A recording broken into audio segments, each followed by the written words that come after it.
I'm not gonna lie, I hated DK Summit when I played it for the first time in Mario Kart Deluxe, but there was a very clear reason for this. And once I played the track more and more, it grew on me over time. In fact, it really grew on me because as of now, this is like a top 5 track in the game for me. What I've learned over the last 3 months is that you either love or hate DK Summit. So in this video, I'm going to break down why DK Summit is amazing, phenomenal, sensational, incredible, awesome. Any adjective you want to use to gas up DK Summit. We're going to break it all down in this video. So without further ado, let's start giving her, bud.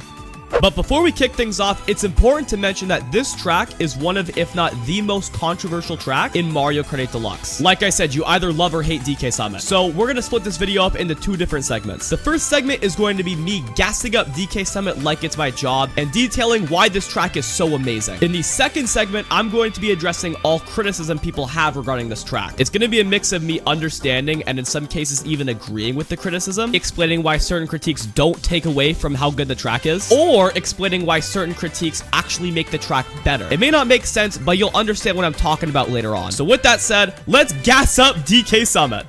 Starting things off, let's talk about the half pipes. I think the half pipes are amazing in this game in general, and I think how they're implemented in DK Summit is pretty awesome. And I will say there's definitely a layer of skill involved when making the most out of the half pipes, so you gotta know what you're doing. What's also great about the half pipes is whether you trick or not, you're gonna get the same boost. So you could avoid tricking, minimize the air time, and get the same boost, which is pretty awesome. But that's not all, because you can leverage a technique known as the air hop on all half pipes in this game. For example, on the first half pipe section of DK Summit, after going airborne, hold left on your stick and press the R or ZR button, and in doing so, you're gonna land much closer to the half pipe than you would if you didn't press anything while airborne. Just take a look at this comparison, it speaks for itself.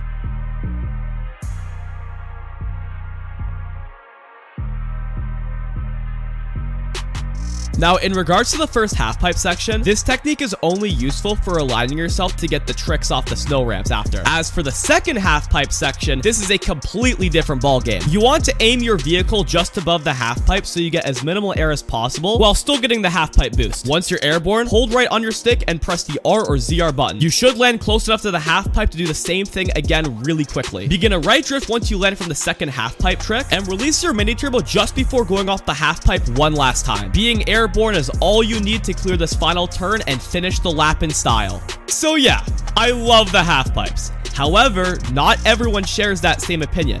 Don't you worry, I'm going to address all the criticism regarding the half pipes later on in the video. As for now, here's one more look at how awesome the half pipes are once you've mastered them. I can't lie, when I was first learning this track, I was not too thrilled with the half pipes either, but now I like them more than Mario Kart Wii. That's also probably a very unpopular take, but I'm bad at Mario Kart Wii, and I'm good at Mario Kart 8 Deluxe. So guess what? I don't care. The main idea is I really hope we get more beauty half pipe sections on the Wave 5 and 6 tracks coming later this year. Next up, let's gas up the double shortcut. I'm not gonna lie, I think this is one of the most underrated shortcuts in the game. I say this because of 3 reasons. 1, it's a must-make shortcut. You cannot go around and you cannot take only the single shortcut. 2, it's easy to pull off, which means it's very easy to learn. And 3, it's hard to get perfect, but when you get it perfect, it's extremely satisfying. When I say getting it perfect, I mean getting that super mini turbo off the second shortcut and then landing directly on the boost panel so you don't lose any speed after landing from the shortcut. It feels pretty awesome when you maintain that same speed the moment you land back on the track. Now, I mentioned before that this is a very underrated shortcut, and I'm not gonna lie, from what I've been picking up on, if you don't like this shortcut online, it's probably a skill issue on your end. I say this because you have to gauge how you approach the double shortcut well before you actually get there. For example, if you're in first place or you don't have many people to worry about around you, then it's without a doubt in your best interest to go for the fast double shortcut. However, there is a contingency method if you are unable to pull off the fast shortcut given your situation leading up to the double shortcut. It's really straightforward too. Just perform a left hop before going off the first shortcut and another left hop just before going off the second shortcut. This is obviously not as fast as the fast method. However, if you're stuck in the pack and you're not in a comfortable situation to do the fast method, this is your next best bet. You don't even lose a crazy amount of time, and it's definitely a lot better than falling off, which if you do fail the double shortcut, it is incredibly unforgiving. This is another thing that people really don't like about this track, so I'll get more into that later on in the video. All things considered, I think this is an amazing shortcut. And it's really funny too, because when I first tried it out, I was really disappointed because I just got sent flying in the air and somehow I still made it. And I was just like, is this really how we're supposed to do the double shortcut? This is terrible. But all it took was some practice, and now it's one of my favorite shortcuts in the game. I know this is a pretty cliche thing to say, but it's true. Practice makes perfect. Now it's time to address the criticism. Given what I'm just about to break down, this is going to be the spiciest part of the video by far. If you're a DK Summit hater, this is what you came for. Two of the biggest critiques I've seen on this track are the redundance of coins and the first item set being completely broken on laps 2 and 3. Now, you may or may not roll your eyes when I say this, but I believe these two critiques actually make the track better.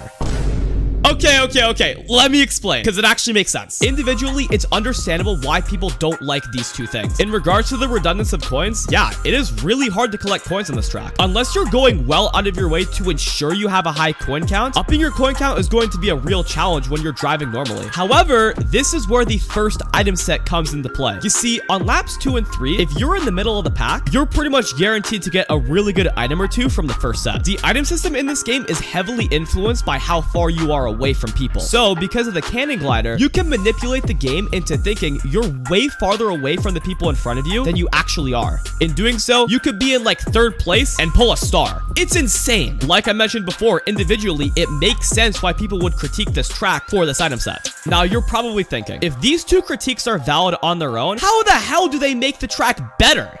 Well, hear me out. Because of the lack of coins, being in first place is really good here. When you're in first place, you have access to the coin item. When you use it, you add 2 coins to your coin count. On a track where coins are really scarce, being able to up your coin count by 2 can really help you break away from the pack. And for this reason, when the first item set comes around on laps 2 and 3, 2nd through 12th can get the power items they need to catch up when they otherwise couldn't because of their lack of coins. Basically, my point is being able to get really broken items from the first item set mitigates the damage done by the lack of coins you'll have if you're in 2nd through 12th. First place can get a really big lead, maybe even big enough to avoid losing a lot of spots if they get blue shelled, and the players behind first place can get really good items at the first set to close the gap. I mean, when you put it that way, it's Mario Kart in its purest form. It's just done in a rather unorthodox way. Would the track be better if there were more coins to collect and the first set wasn't so broken? Maybe. But honestly, these two critiques turned attributes when put together make the track really unique. And this 2 wrongs make a right effect is something I'd actually love to see in the future.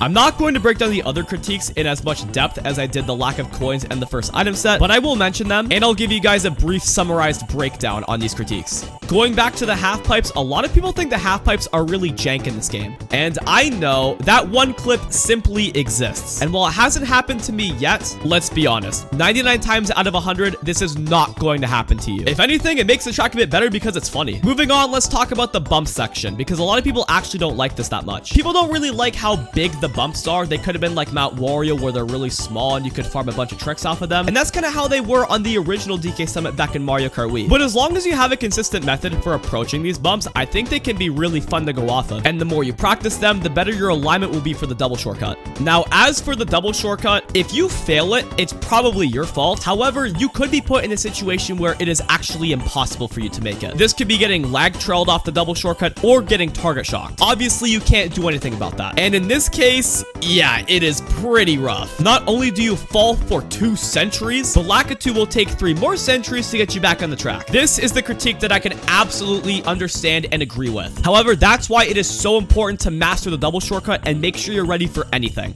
At least anything you can control. If it's your fault for failing the double shortcut, you are going to be brutally punished for it. With that in mind, you could argue that makes the double shortcut better and more important to master, but you could fail it for reasons outside of your control, which makes the critique completely understandable, and I absolutely agree with it. Finally, and this is just a nitpick, the Shy Guys. I don't know what it is, but these freaking sons of guns are so annoying to deal with. I swear, I'll land from the double shortcut at the worst possible angle, and it's just so obnoxious when you could get the best half pipe boosts of all time, but then the Shy Guy just ruins your career. Although, for being honest, that's a skill issue on my end. And that's what DK Summit's really all about. If you don't like the track, it's probably a skill issue on your end. I mean, that's how it was for me when I first played it. After just a few sessions of time trials, I started to love this track. And like I said at the beginning of the video, it's now become one of my top 5 tracks in the game, maybe even top 3. I love this track a lot. It's a fun one. It's fun to drive. It's fun to play online. It's just a blast the whole way through. It's pretty funny how one of my favorite tracks in the game is one of the most controversial tracks in the game as well. I wish that wasn't the case, and I wish more people like DK Summit the same way I do, but everyone has their own track taste. It's all understandable, but now you know why, in my eyes, DK Summit is amazing. I hope you enjoyed this video. If you did, I'd really appreciate if you leave a like and subscribe if you haven't already. I know I really gassed up DK Summit, but let me know in the comments what you guys think about this track, and let me know if I maybe changed your opinion on it, for the better or for the worse, because you never know. Maybe I shed some light on something that you now don't like about the track. For example, how long it takes for Lakitu to pick you up if you fail the double shortcut. It could be a skill issue, but it could also be really unlucky, so it's brutal either way. Alright, with that said, guys, until next time, thank you so much for watching. Have yourselves a fantastic day, and keep on giving her, bud.